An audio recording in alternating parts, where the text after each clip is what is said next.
decided to head out and do a bunch of feeding today. We have a week ahead of us that looks like it's going to be nice and sunny. Still windy, but at least sunny and warm. Although last night got down to -2, I think it was. So we're working on +8 right now. And the bees are just starting to wake up a little bit. Just going to want to go around and just tip a few boxes back to see what's going on. Right about now is when we start seeing what we can kind of predict what that winter cluster is going to look like. Most of the summer bees have died off by now. So we're pretty much left with all the bees that emerged in August and then into September here. So I always think about it as if it's those August bees, like they typically don't make it as far. Everything's in flux, right? But the August bees will get you halfway through winter. Those September bees are the ones that you're going to see in April. And all that brooding through winter pretty much equals those August bees. So pretty much that's just the way I look at it, just the way that I understand it.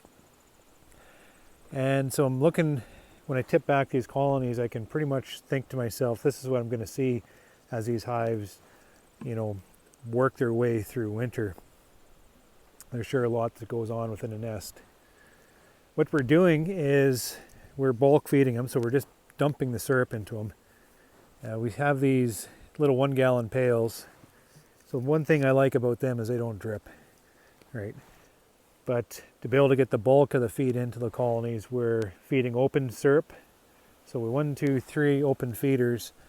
And the open feeders does 2 things. It gets the syrup into the colonies right now.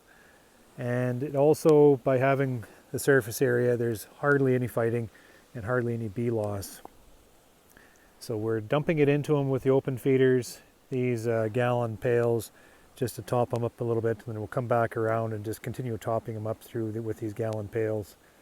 On the yards that I have, like my apiary is pretty much intact. So, I have, 4 yards within this area here. No neighbors. And then another 4 yards in there, no neighbors. When the yards would I have neighbors surrounding me, because it's inevitable you do have neighbors on the outskirts. And so around the edge of my apiary, I have neighbors. I'm feeding them with 2.5 gallon pails to be able to provide that bulk influx of feed into the colonies, but without feeding my neighbors and without kind of interfering with what they're doing.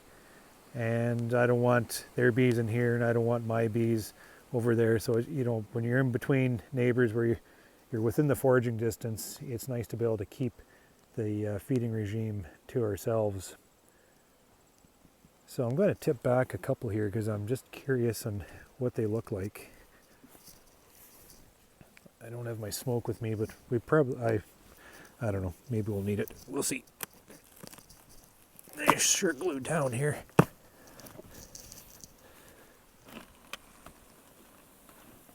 And what do we got here? So these bees are nicely clustered. I'm looking at 1, 2, 3, well, that's practically 10. Very well defined 10 frame box. That is nice.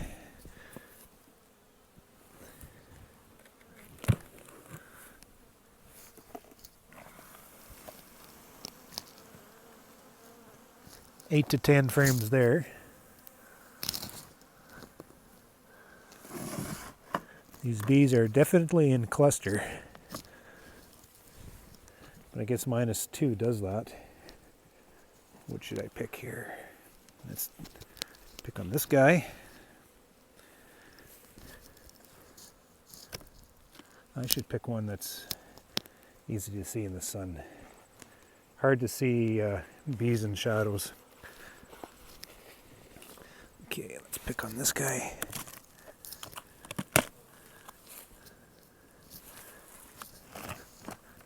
Beekeepers love looking into other beekeepers' nests just to snoop. So this is looking, that 7 to 8 range. A little bit smaller, and I suspect I know why. Because They are a nuke, so says the tag. So that's a good size for a little nuke.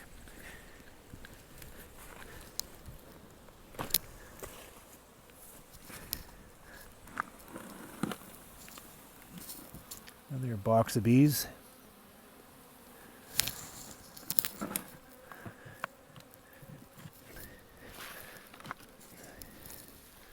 I'm happy with that one.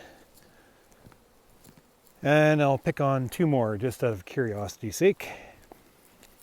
It's kind of like Christmas morning. You tip back colonies, see what you got. Is it a good Christmas or is it a bad Christmas?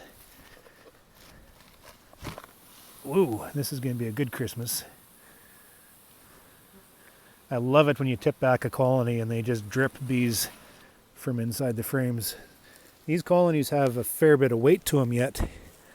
So I'm not lacking on any type of feed. They definitely need to be fed up more, but they're not shy at anywhere. Here's another good Christmas here. Here's more in a box of bees. And a little bit cranky. Should have had smoke on that one. Boy, oh boy. Very nice. What type of queen was that?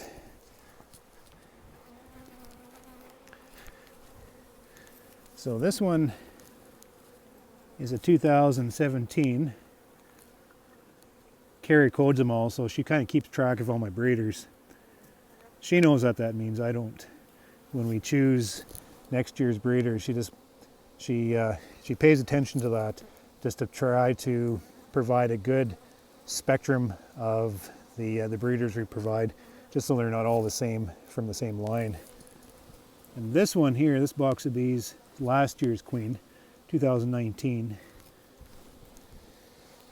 So I suspect, well, that's probably, ouch.